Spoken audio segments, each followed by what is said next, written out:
Bueno, buenas noches con todos. Nuestro tema es estructuras citoplasmáticas y vamos a hablar sobre los principales organelos. Los integrantes son Darwin Mejía y Felipe Pons. A continuación lo que es en los ribosomas. Los ribosomas son partículas compuestas de ARN y proteínas, que sirven como banco de trabajo para la síntesis de proteínas dentro del citoplasma celular. Son gránulos esféricos que elaboran proteínas para el crecimiento y renovación de la célula. Aparecen como gránulos oscuros distribuidos en el citoplasma o en las membranas de la envoltura nuclear y el retículo endoplasmático.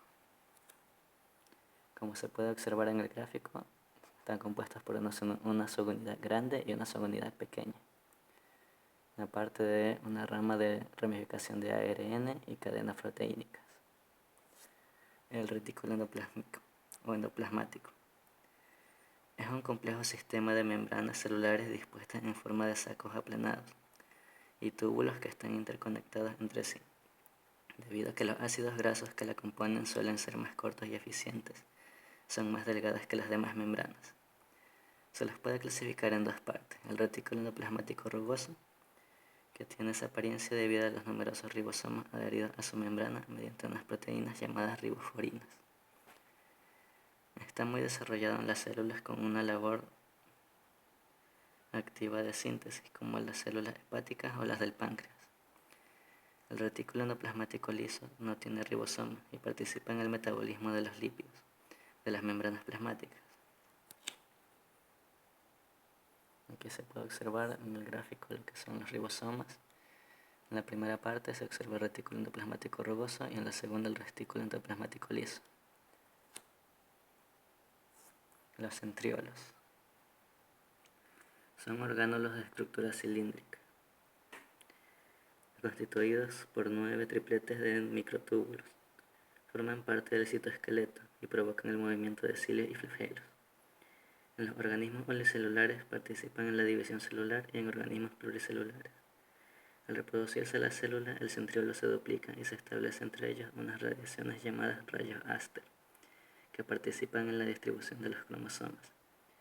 Las células que no se reproducen como las neuronas no tienen centriolos y son propios de las células animales, aparte de que experimentos han demostrado que no son esenciales en la mitosis. Los microtúbulos son cadenas de proteínas tubulinas dispersos en el hieloplasma. Se encuentran en el interior de los cilios y flagelos. En células que poseen estas estructuras y hacen las veces de esqueleto o citoesqueleto. Los microfilamentos son cadenas de proteínas actinas. Estas dan movimientos internos de la célula y tienen forma de bastón. Intervienen en el movimiento de las células y en conjunto con los microtúbulos forman el citoesqueleto. Aquí se puede observar la diferencia entre microfilamentos y microtúbulos. Las vacuolas son compartimentos que contienen diferentes fluidos, como pueden ser agua y proteínas o enzimas. En las células animales almacenan proteínas, suelen ser más pequeños y son muy numerosos. Pueden ser usadas en el proceso de endocitosis, mientras que en los vegetales son mucho mayores, de mayor tamaño. Sirven para reservorios de agua, azúcares, aminoácidos. En ciertas ocasiones digieren los alimentos o almacenan sustancias tóxicas. En organismos unicelulares tienen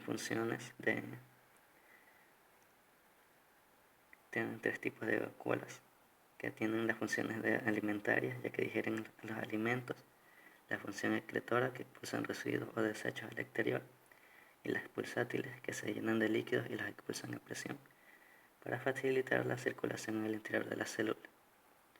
En la mayoría de protistas de agua dulce poseen vacuolas contráctiles, formadas por conductos de recolección, depósito central y un tubo expulsor.